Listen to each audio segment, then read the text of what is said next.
alright. Don't feel like having a Bud Light, house tequila with some salt and lime. Oh my, am I alright? Thanks for asking, doing just fine. Can I say that you're looking real nice? We'll love to chat right now before I get high.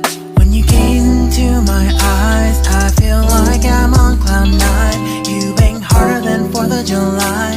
I think I can. Assalamualaikum warahmatullahi wabarakatuh. Dalam pertemuan kali ini kita akan membahas materi MPLS di SMP Negeri 2 Bantarsari tentang tata tertib dan tata krama kehidupan sosial siswa selama menjadi siswa di SMP Negeri 2 Bantarsari.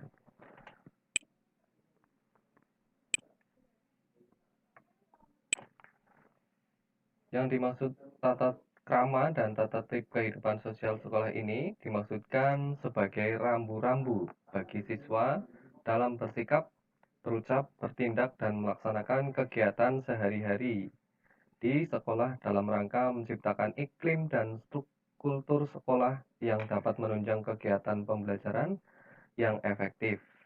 Tata krama dan tata tertib sekolah ini dibuat berdasarkan nilai-nilai yang dianut sekolah dan masyarakat sekitar, meliputi nilai ketakwaan, sopan santun pergaulan, kedisiplinan, dan ketertiban, serta kebersihan, kesehatan, kerapian, keamanan, dan nilai-nilai yang mendukung kegiatan belajar yang efektif. Dalam tata tertib ini akan dibagi menjadi beberapa pasal, diantaranya pasal 1 yang memuat tentang pakaian sekolah. Secara umum, siswa wajib memakai pakaian yang sopan dan rapi sesuai dengan ketentuan yang berlaku. Pakaian OSIS bajunya warna putih dan bawahnya warna biru, memakai badge OSIS dan identitas sekolah, topi dan dasi sekolah sesuai ketentuan, ikat pinggang warna hitam, sepatu warna hitam, bertali dan talinya juga berwarna hitam.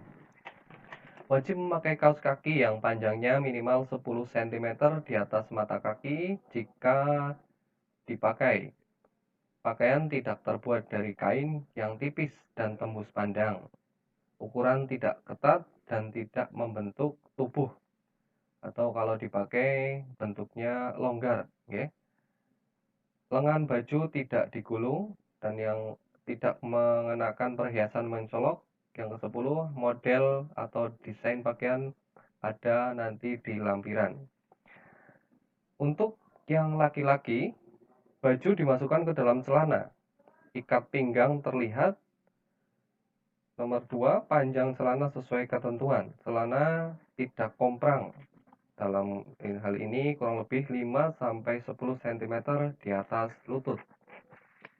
Yang ketiga, celana dan lengan baju tidak digulung. Celana tidak sobek atau dijahit cutbray ataupun pensil ya. Yang kelima, memakai pakaian dalam atau kaos singlet putih sehingga tidak tembus pandang. Khusus untuk siswa perempuan, baju dimasukkan ke dalam rok. Ikat pinggang juga harus terlihat, panjang rok sesuai dengan ketentuan. Apabila roknya pendek, itu panjangnya yaitu 5-10 di bawah lutut. Bagi yang berjilbab, panjang rok sampai mata kaki, tidak boleh dibelah, baik samping maupun belakang. Warna jilbab Senin sampai Kamis berwarna putih, Jumat dan Sabtu warnanya coklat. Tidak memakai perhiasan atau aksesoris yang mencolok atau berlebihan. Ini boleh dilihat di contoh di sini ya. Nah, ini pakaian ketentuan seragam untuk siswa-siswi yang benar dan baik. Pemakaian seragam ya, ini harus digarisbawahi. Hari Senin dan Selasa seragamnya OSIS, memakai kaos kaki putih dan berdasi. Hari Rabu dan Kamis memakai seragam identitas sekolah, batik ya, kaos kakinya putih. Hari Jumat dan Sabtu memakai pakaian pramuka dan kaos kaki hitam. Setiap mengikuti upacara mengenakan seragam lengkap dengan topi. Poin yang kedua, pakaian olahraga.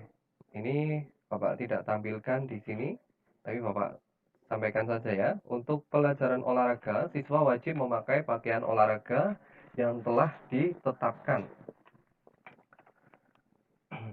Jadi seperti itu ketentuan seragam di SMP Negeri 2 Bantarsari. Untuk selanjutnya yaitu ketentuan rambut, kuku, tato, dan make up. Secara umum, siswa dilarang berkuku panjang. Mengecat rambut dan kuku itu tidak boleh ya. Kemudian bertato. Untuk laki-laki tidak berambut panjang, tidak bercukur gundul, rambut tidak berkuncir, dan tidak memakai kalung, anting, serta gelang. Untuk siswa perempuan, tidak memakai make up atau sejenisnya kecuali bedak tipis. Ya, kalau bedak tipis masih boleh. Kemudian rambut panjang harus diikat dan tidak boleh diurai. Pasal yang ketiga, masuk dan pulang sekolah. Siswa wajib datang di sekolah 15 menit sebelum pelajaran dimulai. Sebelum masuk, ruangan siswa berbaris dengan tertib dan teratur di depan kelas masing-masing. Pada awal jam pelajaran pertama dan setelah pelajaran berakhir, siswa wajib berdoa, dipimpin oleh petugas kelas, serta hormat kepada guru dengan cara yang telah ditentukan dan bersalaman dengan guru. Yang keempat, sebelum pelajaran dimulai, siswa harus sudah siap menerima pelajaran. Ini buku, alat tulis, dan semuanya itu sudah diletakkan di atas meja ya. Siswa terlambat datang kurang dari 15 menit harus lapor kepada guru piket dan diizinkan masuk sekolah. Siswa terlambat datang lebih dari 15 menit harus lapor kepada guru piket. Ya. Apabila diizinkan nanti boleh masuk ke jam pelajaran selanjutnya. Selama pelajaran berlangsung dan pada pergantian jam pelajaran, siswa dilarang berada di luar kelas. Ya. Untuk filenya nanti Bapak akan sampaikan di grup sehingga nanti siswa-siswi sekalian bisa membaca lebih cermat dan lebih teliti. Dalam hal ini masuk dan pulang sekolah di di kondisi corona ya. Jadi siswa-siswi itu wajib apabila masuk dan pulang mencuci tangan dan menggunakan hand sanitizer atau sabun ya yang tersedia di tempat cuci tangan. Kalau hand sanitizer nanti akan dibagikan di setiap kelas ya. Jadi untuk meminimalisir penularan COVID-19. Selanjutnya pasal yang keempat, kebersihan, kedisiplinan, dan ketertiban. Setiap kelas dibentuk beberapa regu piket kelas yang secara bergiliran bertugas menjaga kebersihan dan ketertiban kelas. Selama ini nanti apabila sudah efektif ya, silakan dibentuk struktur organisasi, baik itu ketua, bendahara, sekretaris, dan seksi-seksinya. Jadi nanti ada pembagian tugas yang jelas dari masing-masing anggota kelas. Setiap regu piket kelas yang bertugas hendaknya menyiapkan dan memelihara perlengkapan kelas. Perlengkapan kelas yang ada nanti misalkan bangku atau kursi, meja, papan tulis, penghapus, spidol, ataupun nanti ada kipas angin dan layar LCD itu harus dijaga dan dirawat bersama-sama. Setiap siswa membiasakan budaya antri dalam mengikuti berbagai kegiatan sekolah dan luar sekolah yang berlangsung bersama-sama. Setiap siswa menjaga suasana ketenangan belajar, baik berada di kelas perpustakaan, laboratorium, maupun tempat lain di lingkungan sekolah. Setiap siswa mentaati jadwal kegiatan sekolah, seperti penggunaan pinjaman buku perpustakaan, penggunaan alat dan bahan laboratorium, dan sumber belajar lainnya. Kemudian setiap siswa menyelesaikan tugas yang diberikan sesuai ketentuan yang ditetapkan. Ini pasal 4 tentang kebersihan, kedisiplinan, dan ketertiban. Pasal 5 tentang sopan santun dalam bergaul ya. Ini ada poinnya 8, tapi Bapak tampilkan 4 saja di sini. Poin yang pertama, mengucapkan salam antar sesama teman dengan kepala sekolah dan guru, serta dengan karyawan sekolah apabila baru bertemu ya, di pagi hari, siang hari, atau mau berpisah pada siang hari atau sore.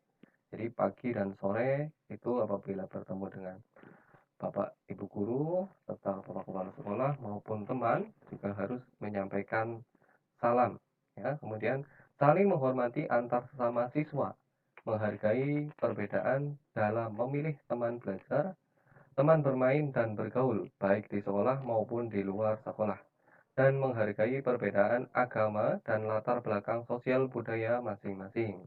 Poin yang ketiga, menghormati ide pikiran dan pendapat hak cipta orang lain dan milik teman dan warga sekolah. Poin yang terakhir, menggunakan bahasa atau kata-kata yang sopan dan beradab yang membedakan hubungan dengan orang yang lebih tua. Gitu ya. Jadi ada tutur kata sopan santun dalam bergaul di lingkungan SMP Negeri 2 Bantarsari. Mohon diperhatikan. Nanti selamat pagi Pak, atau Assalamualaikum Pak, itu juga sangat bagus ya, budaya seperti itu. Poin yang keenam, terkait dengan upacara bendera dan peringatan hari-hari besar. Ya, upacara bendera setiap hari Senin itu wajib diikuti oleh seluruh siswa dan pakaiannya juga harus sesuai dengan ketentuan yang tadi sudah Bapak sebutkan ya. Kemudian peringatan hari-hari besar juga setiap siswa wajib mengikuti upacara seperti Hari Kemerdekaan, Hari Pendidikan Nasional, dan lain-lain sesuai dengan ketentuan yang berlaku. Nanti ini infonya lebih lanjut ya terkait dengan upacara bendera di hari-hari besar. Setiap siswa wajib mengikuti upacara peringatan hari-hari besar agama seperti Maulid Nabi, Isra Mi'raj, Idul Adha, Natal, Paskah, Nyepi, Galungan, Waisak sesuai dengan agama yang dianut. Nah, ini bersifat wajib ya sesuai dengan agama yang dianut. Poin yang ketujuh, kita lanjutkan kegiatan keagamaan di SMP Negeri 2 Bantarsari. Setiap siswa juga wajib ya bisa membaca Al-Quran dengan baik dan benar. Ini yang khusus beragama Islam. Kemudian setiap siswa muslim wajib menjalankan sholat duhur dan sholat Jumat berjamaah di sekolah. Ya, kalau sholat Jumat sepertinya tidak ya, karena di SMP Negeri 2 Bantarsari ini menggunakan 6 hari kerja, sehingga apabila hari Jumat itu pulangnya jam 11. Jadi masih ada waktu untuk sholat Jumatnya di masjid dekat rumah ya. Jadi bukan sholat Jumat di rumah, tapi di masjid yang dekat rumah itu. Kemudian setiap siswa muslim wajib mengikuti pengajian yang diadakan oleh sekolah termasuk pesantren Ramadan. Kemudian poin yang terakhir, bagi siswa non-muslim, kegiatan keagamaan diatur oleh sekolah dengan kesepakatan orang tua. Ya. Pasal 8 tentang larangan dan sanksi. Ini ada merokok, kemudian berkelahi, membuang sampah, mencoret dinding, berbicara kotor, membawa barang dan lain-lain, membawa barang terlarang ya ini ya, dan lain-lain. Pornografi itu juga nanti ada poin-poin yang menyertainya. Terkait dengan poin-poin dan pelanggaran serta sanksinya, nanti silakan boleh disimak di file yang nanti akan Bapak berikan ya. Kemudian apabila poin-poin tersebut sudah mencapai jumlah 10 misal ini ya, itu akan diberikan oleh guru BP maupun wali kelas dan kepala sekolah itu teguran lisan atau teguran tulisan. Ini apabila poinnya sudah 10. Apabila poinnya sudah mencapai 25, itu tindakannya nanti orang tua dipanggil ke sekolah ya, nanti akan diberi pengarahan ataupun berkoordinasi apa yang akan untuk memperbaiki sikap dan perilakunya. Kemudian apabila poinnya sudah mencapai 50, orang tua dan siswa bersangkutan membuat pernyataan. Nah, pernyataan ini nanti bisa menjadi dasar hukum apabila ada pelanggaran berikutnya. Apabila poin sudah mencapai 75, itu peringatan oleh kepala sekolah ya. Apabila 90 berarti diberhentikan sementara atau skorsing, belajar di rumah ya. Dalam kasus ini di kondisi normal. Nah, kalau di kondisi COVID ini nanti akan diberikan tindak lanjut yang lain. Poin yang terakhir ini mencapai 100 ya. Kalau bisa jangan sampai poin sampai 100 karena apabila poinnya sampai 100 nanti akan dikembalikan kepada orang tua. Nah, seperti itu ya.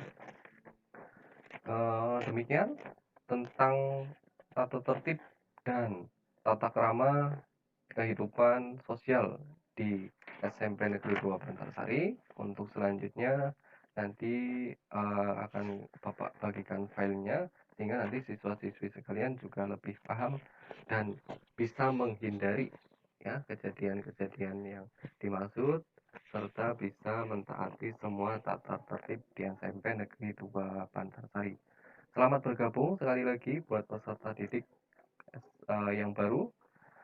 Semoga nanti bisa menjadi siswa-siswi yang baik dan bisa menjadi orang-orang yang berguna ya, baik bagi agama, nusa, bangsa serta kedua orang tua. Terima kasih. Sekian dari Bapak.